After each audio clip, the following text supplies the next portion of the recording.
this video is just for your exam tips for F7, just before the exam for December 2016. I wanted to start with telling you about the recent changes that's happening to the exam. If you don't know it already, we've got some changes in the F7 structure of the exam starting September 2016. So basically the structure is as follows. So you've got three sections of the exam right now. You've got section A, which is 15 multiple choice questions, which is 2 marks each. And then we've got section B, which is 3 case study scenarios. So there may be around quarter to half a page long, so they're not too long. And on each scenario, you have 5 multiple choice questions, which is also 2 marks each. So these 3 scenarios, 5 multiple choice, that is another 15 questions and another 30% of your exam. So that is 60% of the exams, leaving you with 40% for section C, which is the written part of your questions. So you have 2 case studies, which are 20 marks each. Now, whatever goes into those questions, I'll talk about a bit later on. Now, talking about your syllabus. So the syllabus, there has been very slight changes in the syllabus, which I will mention. However, talking about all of the information and the syllabus, we've got 4 main topics. Starting with consolidation. So consolidation is a big part of your syllabus, which talks on your consolidated statement of financial position, consolidated statement of profit and loss. So this focuses on subsidiaries and associates. New topic for starting September 2016 is disposals. So looking at disposals in terms of the individual parent and looking at disposals in terms of the group as a whole. So expectation is that disposals tend to come, especially that it's only the second time in December 2016 having this exam after disposals has been entered into the syllabus. So first one is consolidation. That is your first topic. Make sure that you know it really well. Make sure that you know your 5 or your 6 workings quite well, because definitely consolidation will come in the exam. Your second topic is your standards. I would say standards is the most important topic in your exam. It will come in all sections, can come in any form, so please be comfortable with all of the standards, starting from simple inventory standards to financial instruments. Remember that anything can now be tested in your exam. So that is your second topic. Your third topic is cash flows. So cash flows is not a very large topic. I do not expect it to be tested in a 20-mark question or on a full section B 10-mark question. However, I do definitely expect to come as maybe a small section. So you just have to be comfortable with knowing your cash flow of operating activities, investing activities, and financing activities. Your last topic is your ratio interpretations. And guys, remember, and I always specify this in class, is that ratio interpretation is not about calculating ratios. You get a maximum between 4 and 6 marks, 6 marks if you're lucky, for calculating ratios in the exam. So please don't stress about calculating ratios. Yes, you need to know your formulas, and by now you should, but please, you need to focus on your interpretation. So interpretation is saying why. Why did the ratio from one year to another go up or go down? Did it increase or decrease? So saying a ratio, your, let's say, current ratio has increased, will get you no points. That is not interpreting. Saying that it increased because your current assets has increased, I wouldn't say that would give you any points either. But you would need to be specific. You would need to look at this scenario. You would need to look at the SOFP, looking at the information that they have given you to tell you why is that increased. And they generally give you some notes where you can build upon. And remember to use anything in the ratio question that is out of the ordinary, or something that is not too general, such as government grants, such as revaluations, drastic changes in tax refunds. So anything that is out of the ordinary, please use that in your ratio interpretations. Now, talking about what will come in your section A, B, C. So section A, I would say anything can come, guys. So definitely, please expect a lot of standards. So standards example can come as foreign exchange, another new topic in the syllabus in September 2016. So please expect it to be there. So having or knowing the amount of a monetary or non-monetary item in your SOFP at the end of the year or at the time of the transaction.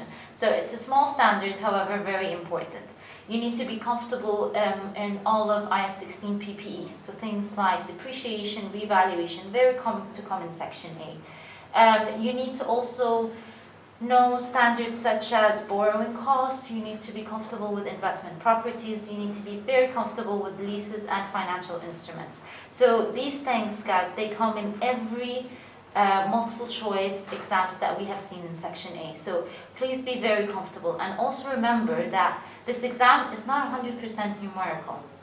So some of the information in the standards are theory or theory-based, or understanding something such as provisions, or understanding contingent liabilities or contingent assets, or events after reporting periods. So these are maybe the more tricky theory questions that can come. So it's not all numerical, so you need to understand the idea behind the standard itself, not just being able to calculate it.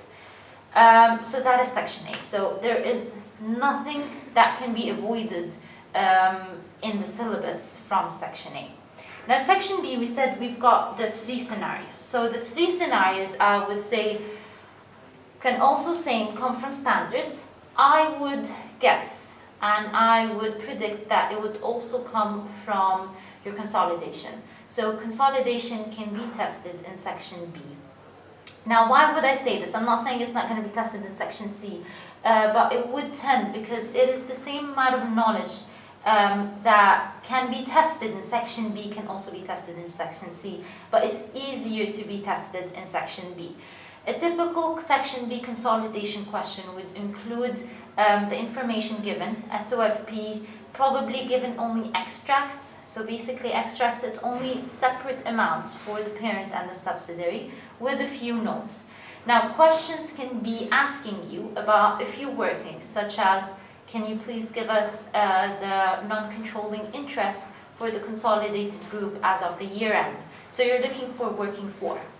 Now, people have problems with reaching working 4 on the spot. So you would be required to do working 1, 2, 3, 4.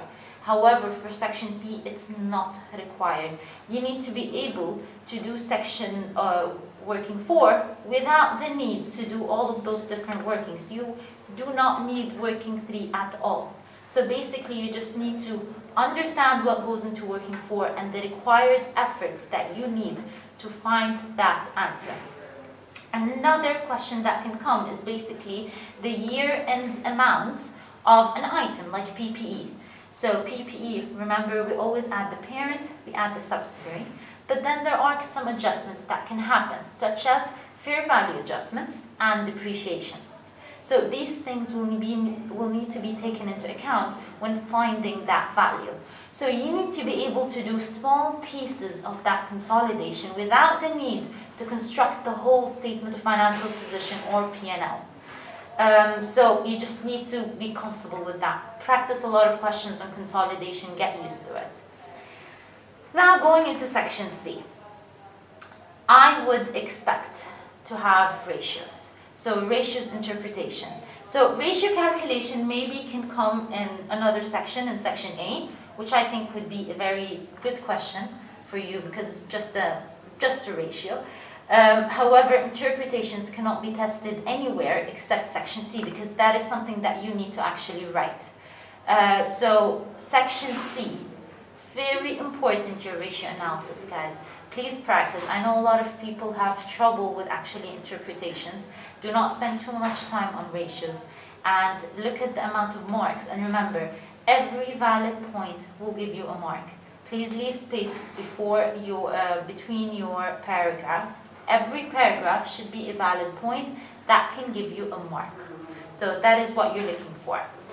Your second question, I would guess to be your standards, or what we call your published account trial balance question, where they give you a trial balance and a few notes, and you will be required to construct a statement of financial position and or statement of profit and loss and or statement of changes in equity. Well, I don't think they'll get you 3 for 20 marks. I think that would be a bit too much.